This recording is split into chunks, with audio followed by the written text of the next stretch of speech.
Hi, welcome to Clubs and Culture for September 17th, 2018. We're continuing on with our best pictures. We're up to 1935, which is Mutiny on the Bounty, based off of the... it's not based off actually the historical account, it's based off of the book, which is based off of the history. In any case, before we get into that, one interesting side note. This movie, I mean, this would eventually have happened. This movie was just the... trigger for it. This because it was nominated for 3 actors, lead actors, only film in history. Clark Gable, who plays Christian, Charles Laughton, who plays Bly, and then Tone, who plays Bram. Who Bram is a composite character. They were all nominated in the lead acting role. Bram especially would, if the supporting acting category existed, he would have been nominated in that category instead. And so because of this, and then of course none of them won because they all canceled each other out. The supporting acting category and the supporting actress category were instituted the next year. So there's that. Now, I normally don't complain about this sort of things, but because of me reading the Martin and the Master and Commander series, the Jack Aubrey and Stephen Martin series of books, I do actually know a fair amount about British Navy history, which this touches on. So Mutiny on the Bounty, the 1935 film, is very historically inaccurate. This might sound funny, but probably the thing that bothers me the most on this point is everyone's too fucking old in the film. Because Bly, the captain, was the oldest one on the ship, and he was a ripe old age of 33. Fletcher Christian, the main mutineer, was 23. Midshipmen were all like in their late teens, but everyone's basically 10 years too old. So that kind of bothers me historically. Bly himself was more incompetent than the cruel despot he's portrayed as in the film. Christian and Bly knew each other on voyages before, etc. It's all, and then the other thing, again, because of British Navy, the ship technically is just too large in places. So there's that. So I actually, I ultimately give this film a 10, but this, because it's based off of a book, which is based off of history, the historical inaccuracies normally don't bother me at all. I just feel like noting them. And some of the technical stuff bothers me, but I'm like the only person that I would notice this stuff, especially like the ship dimensions. In any case, it's a very good film. It's exceedingly well acted. Clark Gable is very, very good as Christian. He's a very sensuous, romantic hero, and this is like one of the few movies he doesn't have a mustache in, because he had a clean shave because he was a British Navy. And then Charles Laughton, who plays Bly, is absolutely evil personified, despotism personified, and it's a great over-the-top performance. So there's that. So mostly I really, really like this film. It's a good story, even though it's wildly inaccurate. It works as a good story. So let me bring up the trailer and some clips. Now, for those who don't know the story of this movie, it's basically the Bounty was on a trip to get breadfruit plants from Tahiti, and Captain Bly is a despot, terribly cruel man, and he breaks the crew, and eventually they mutiny, and then they set him adrift, and blah blah blah, and then it's his. So that's like the first 2/3 of the movie, and then the last third is him Bly trying to capture the mutineers, everything like that. And then sort of the other main through line here is this was such a famous mutiny that the movie historically makes it sound like it caused the British Navy to stop pressing people, i.e. kidnapping and forcing them to work and be sailors. everything like that, which is just not true. That's totally ad hoc. That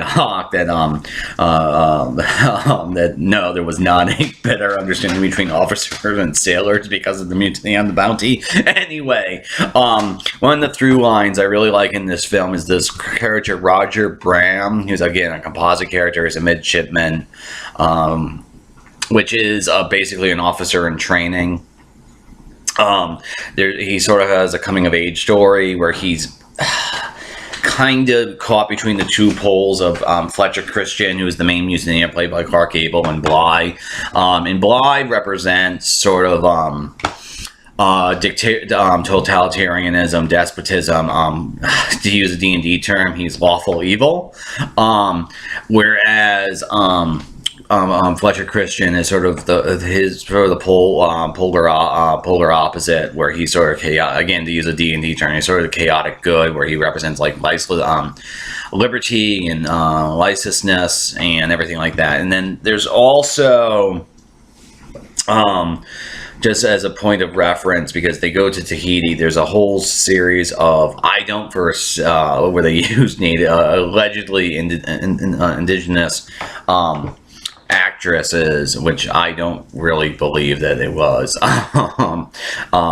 Everything like that. So there's sort of a creepy imperialist tone to parts of this movie, i.e. 5,000 natives. So there's that. So that's basically the basic story. And the main things I'm going to show you sort of are technical stuff, because the technical aspects of the film really impressed me. I should also note that this is the first Best Picture winner where the director has won 2 Best Pictures, because Frank Lloyd was also the director of Cavalcade. A very interesting film. So there's that. So the first scene I'm going to show is not really about the technical. It's supposed to be, it's a couple of things. I'm demonstrating sort of the cruelty of Bligh, but also sort of the coming of age story where Bram, that's the character, Bligh is on the left, Bram is on the right, and he's having a conversation here, and and trying to figure out why the man's being flogged 300 times or whatever. And then Christian comes in at the same time, and they both sort of reinforce what a midshipman, and then it's sort of that sort of dynamic where coming of age story that I'm talking about, because there's one last scene, the scene at the end I'm going to show is about that. Anyway, so this shot is brilliantly composed. I really, really like how the 3 ships are framed. The back ship is framed by the other 2 ships, and the you can totally tell that they have a camera on the guy, and the guy is bouncing up and down. It's really well done. It's very, very pretty, very well composed. So there's that. And then also sort of editorially, because you're stuck on a ship for most of this movie, it's Lloyd finds a whole bunch of very interesting angles and stuff like that. Now, as far as Bligh is concerned, the other main reason why I'm showing this scene is this man is already dead,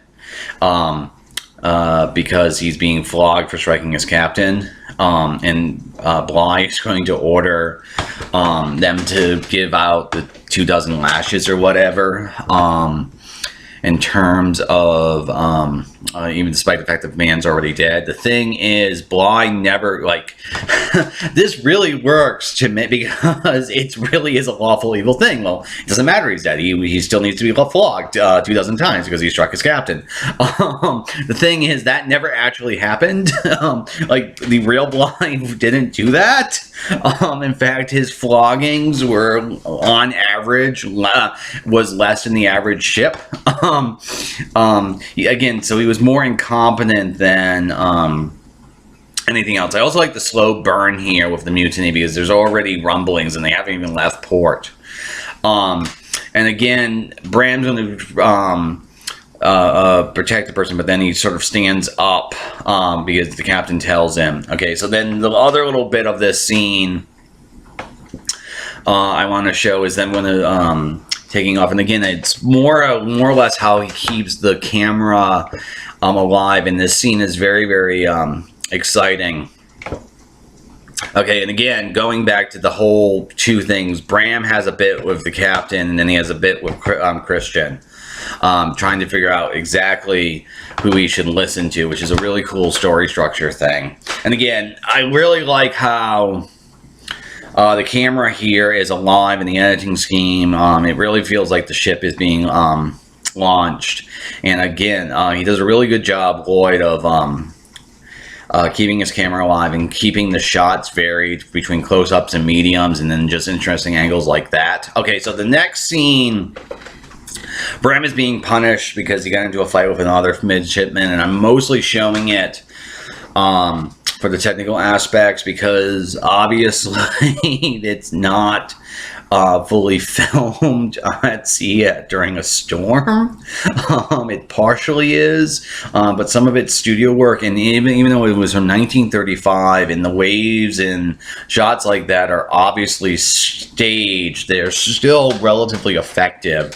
Likewise, this scene right here with the camera bobbing up and down, you really do have a sense of the ship being at sea, and it's strong enough where you get the sensation, but it's not so strong that you feel sick or get seasick, and it's really well done. Now, I have to say, this room is way too big. It seems way too big. It would not be that large. It should be more enclosed. I really do like, and then also sort of getting the impression of the ship rolling. The lantern in the back is a really good prop because, again, the camera itself is probably stationary, but someone's probably off camera shaking that like that, which is a really good thing. And everything like that. I also got to say that I love the Doctor's basically comic relief. I really like the drunkard. So there's that. So it's impressive technically, even though like the dimensions are wrong and everything like that. Okay, so the next scene I'm going to show is just sort of reinforcing Bly's cruelty, and I'm specifically showing it because this is the scene where it stops being historical fiction and moves into just an adventure film, because he's going to keel haul this guy, which kills him. Keel hauling is you get dragged along a ship. It almost always killed people because of barnacles would just scrape them up. That's actually, I mean, obviously that's a model, and it's relatively well done, even though it looks mostly fake today. It's still sort of impressive given that it was 1935. Anyway, so keel hauling, if you didn't get killed by the barnacles, you drowned, or head trauma, a whole bunch of other things. Most people who were keel hauled died, like this guy. The thing is, that was not standard practice. It never happened. Bly never did that. And more to the point, keel hauling died out in the British Navy like 70 years before Bly. I'm remembering my history right. Okay, anyway, so this is after the mutiny, and for my money, this is the most impressive technical scene here. I'm pretty sure it's done in a studio or with sliced together footage, because they did have the technical ability to do that. If not, they filmed this on the ocean, which is just sort of crazy to think that they would do this. In any case, it was really impressive technically because of all the movement of the boat and everything like that. So I'm not entirely sure how it's done, but it really works, and it's surprising how believable this scene is. Again, they might have just stuck a boat on the ocean, at least for this section, because they're even though the sea is rough, it's quite possible to film this. It's going to be a little bit. It's going to be a storm, which they.